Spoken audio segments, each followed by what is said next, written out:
This is a short video on logical fallacies and how to avoid using them in your position argument papers so that you make effective claims by building those effective claims with evidence. Fallacies are common errors in reasoning that will undermine the logic of your argument. Fallacies can be either illegitimate arguments or irrelevant points and are often identified because they lack evidence that supports their claim. The first fallacy we're going to identify is slippery slope. This is a conclusion based on the premises that if A happens, then eventually through a series of small steps through B, C, X, Y, Z will happen too, basically equating A and Z. So if we don't want Z to occur, A must not be allowed to occur either.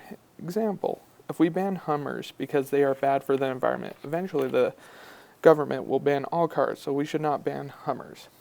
In this example, the author is equating banning Hummers with banning all cars, which is not the same thing. Hasty generalization. This is a conclusion based on the insufficient or biased evidence. In other words, you are rushing to a conclusion before you have all the relevant facts. Example, even though it's only the first day, I can tell this is going to be a boring course. In this example, the author is basing his evaluation of the entire course on only the first day, which is notoriously boring and full of housekeeping tasks for most courses. To make a fair and reasonable evaluation, the author must attend not one, but several classes, and possibly even examine the textbook, talk to the professor, or talk to others who have previously finished the course in order to have sufficient evidence to base a conclusion on. Post hoc ergo propter hoc. This is a conclusion that assumes that if A occurred after B, then B must have occurred, or B must have caused A. Example, I drank bottled water, and now I am sick, so the water must have made me sick.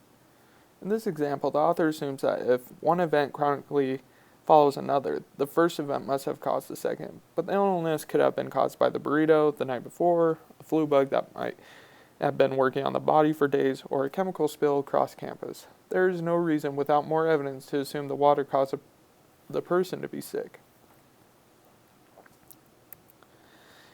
Genetic fallacy. The conclusion is based on an argument that the origins of a person, idea, institute, or theory determines its character, nature, or worth. Example, the Volkswagen Beetle is an evil car because it was originally designed by Hitler's army. In this example, the author is equating the character of a car with the character of the people who built the car. However, the two are not inherently related. Begging the claim. The conclusion that the writer should prove is validated within the claim. Example, filthy and polluting coal should be banned. Arguing that coal pollutes the earth and thus should be banned would be logical, but the very conclusion that should be proved that coal causes enough pollution to warrant banning to use is already assumed in the claim by referring to it as filthy and polluting. Circular argument. This reinstates the argument rather than actually proving it. Example, George Bush is a good communicator because he speaks effectively. In this example, the conclusion that Bush is a good communicator and the evidence used to prove it he speaks effectively are basically the same idea. Specific evidence such as using everyday language, breaking down complex problems, or illustrating his points with humorous stories would be needed to prove either half of the sentence. Either or. This is a conclusion that oversimplifies the argument by reducing it to only two sides or choices. Example, we can either stop using cars or destroy the earth. In this example, the two choices are presented as the only options, yet the author ignores a range of choices in between, such as developing cleaner technology, car sharing systems for necessities and emergencies, or better community planning to discourage daily driving. Ad hominem.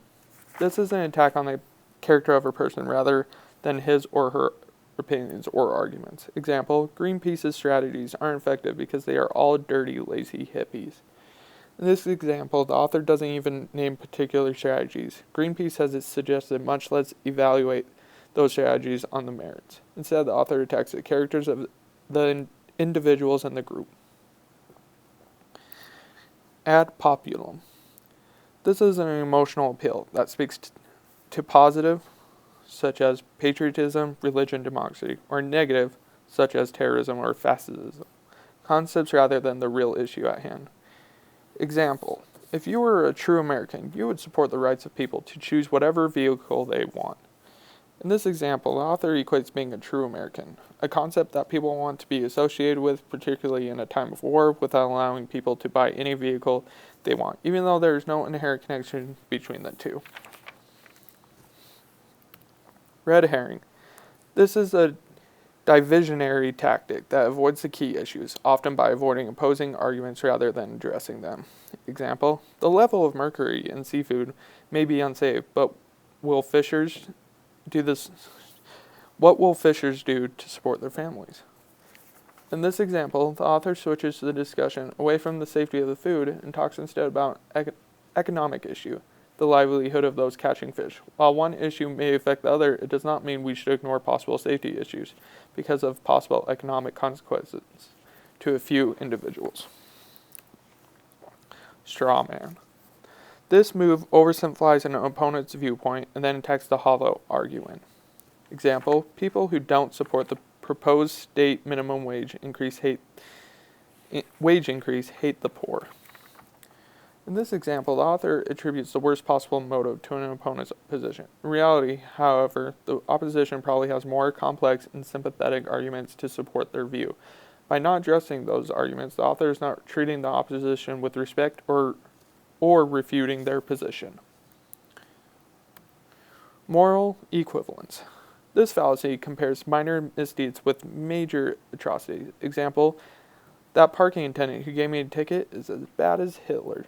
In this example, the author is comparing the relatively harmless action of a person doing their job with the horrific actions of Hitler. This comparison is unfair and inaccurate. Well, I hope you enjoyed watching this video, and hopefully you learned what fallacies are, how to identify fallacies, and how to avoid them. Thanks for watching and have a good day.